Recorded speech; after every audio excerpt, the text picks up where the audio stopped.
안녕하세요. 오늘 미주호증권 댄도브 애널리스트의 아주 흥미로운 비유로 시작해볼까 하는데요.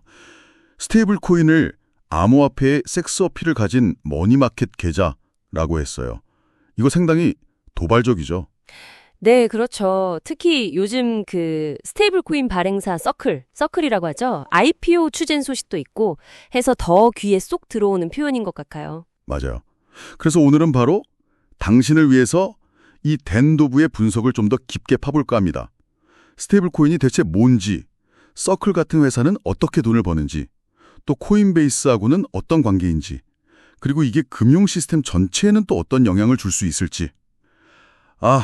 좀 복잡할 수 있는데 저희가 쉽게 풀어드릴게요. 네, 도움이 될 겁니다. 자, 그럼 다시 그 비유요. 암호화폐 섹스 어필을 가진 머니마켓 계좌.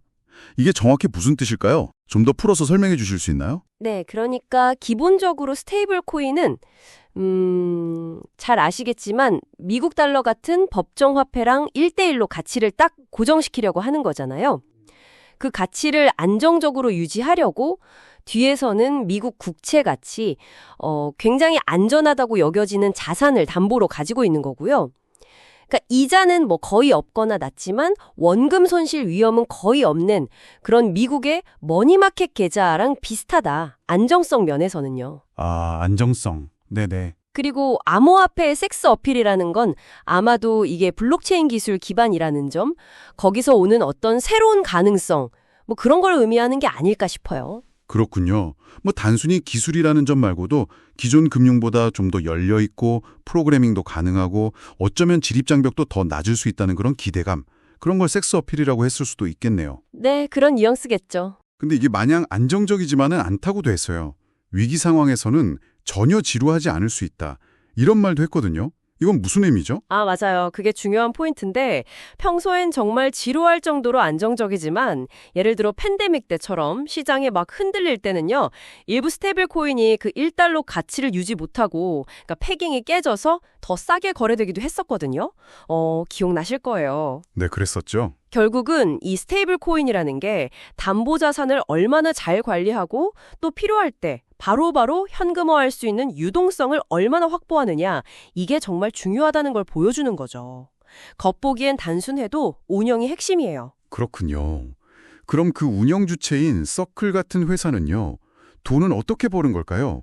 댄도브가 이것도 아주 직설적으로 표현했는데 달러를 받아서 국채에 투자하고 사용자한테는 부스러기를 준다고요? 하하하, 네. 그 표현이 진짜 핵심을 딱 짚었어요. 사용자들이 스테이블 코인을 사려고 달러를 맡기면 서클은 그 돈으로 주로 미국 국채 같은 안전자산에 투자를 해요. 거기서 나오는 이자 수익이 꽤 쏠쏠하거든요. 근데 정작 스테이블 코인 보유자, 그러니까 원래 돈 주인에게는 이자를 거의 안 주거나 아주 조금 주죠. 그 차익이군요. 네, 바로 그 차익이 주수입원인 거예요.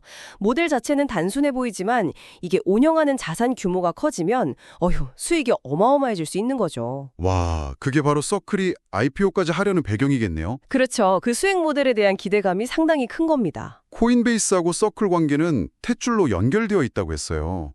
이것도 비유가 재밌는데 그냥 협력사가 아니라 거의 운명 공동체 이런 느낌인데요. 정확합니다. 딱 그런 느낌이에요. 서클은 USDC라는 스테이블 코인을 만들잖아요. 근데 이걸 사람들이 쓰게 하려면 코인베이스 같은 큰 거래소가 필수적이에요. 거기서 유통이 되고 사용자를 모으는 거죠. 반대로 코인베이스 입장에서는 사용자들이 암호화폐랑 달러를 쉽게 바꿀 수 있는 안정적인 다리가 필요해요. 그래야 거래가 활발해지니까요. USDC가 바로 그 역할을 딱 해주는 거고요. 그러니까 서로가 서로에게 정말 꼭 필요한 존재군요. 네, 없어서는 안 되는 아주 긴밀한 상호 보완, 의전 관계라고 봐야죠. 스테이블 코인의 또 다른 잠재력으로 그 국경 간 송금 이야기도 많이 나오잖아요. 기존의 스위프트 같은 시스템은 수수료도 비싸고 시간도 오래 걸리고. 네, 맞아요. 이론적으로는 블록체인 기술을 쓰면 중간에 낀 은행 같은 중개기관들을 많이 줄일 수 있으니까 훨씬 빠르고 싸게 해외로 돈을 보낼 수 있게 되는 거죠. 특히 해외에 가족이 있거나 외국이랑 거래하는 기업들한테는 정말 매력적인 대안이 될 수 있을 거예요. 근데 여기서도 댄도브가 좀 찬물을 끼는 얘기를 했다고요? 네, 좀 현실적인 지적인데요. 결제 산업은 어떻게든 비슷한 수준의 수수료를 다시 부과할 방법을 찾아낼 거다. 뭐 이런 식으로 얘기했어요. 아, 결국엔 또 누군가는 중간에서 수수료를 챙길 거다. 그렇죠. 기술이 아무리 발전해도 기존의 금융회사들이 자기들 수익원을 그렇게 쉽게 포기하진 않을 거라는 거죠. 중개자가 완전히 사라지기는 어려울 수 있다는 좀 냉정한 시각이에요. 그렇군요. 자, 그럼 이제 투자 관점에서 한번 보죠. 당신께서도 고민되실 수 있을 것 같아요. 서클 IPO에 참여하는 게 좋을까? 아니면 그냥 코인베이스 주식을 살까? 에이, 그냥 비트코인을 살까?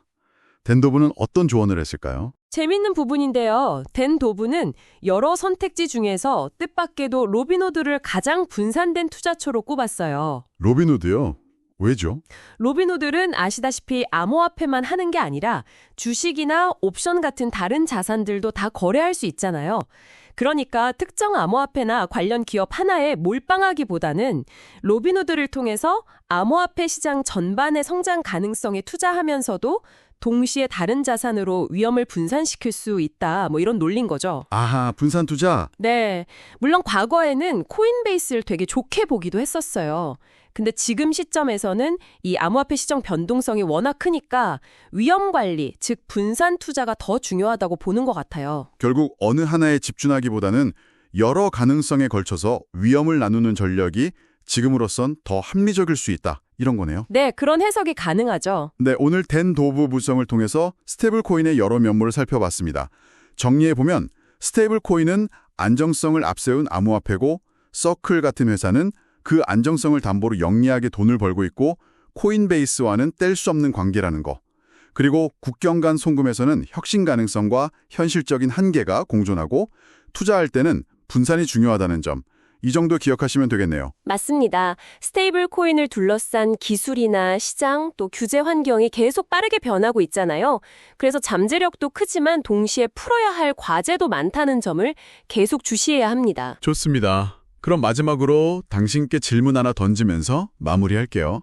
앞으로 스테이블 코인이 기존 금융 시스템하고 어떻게 더 얽히고 설키면서 발전하게 될까요? 관련 규제는 또 어떻게 변할까요? 이 기술이 진화하는 걸 지켜보면서 당신은 어떤 기회를 잡고 또 어떤 위험에 대비해야 할지 한번 깊이 생각해 보시면 좋겠습니다.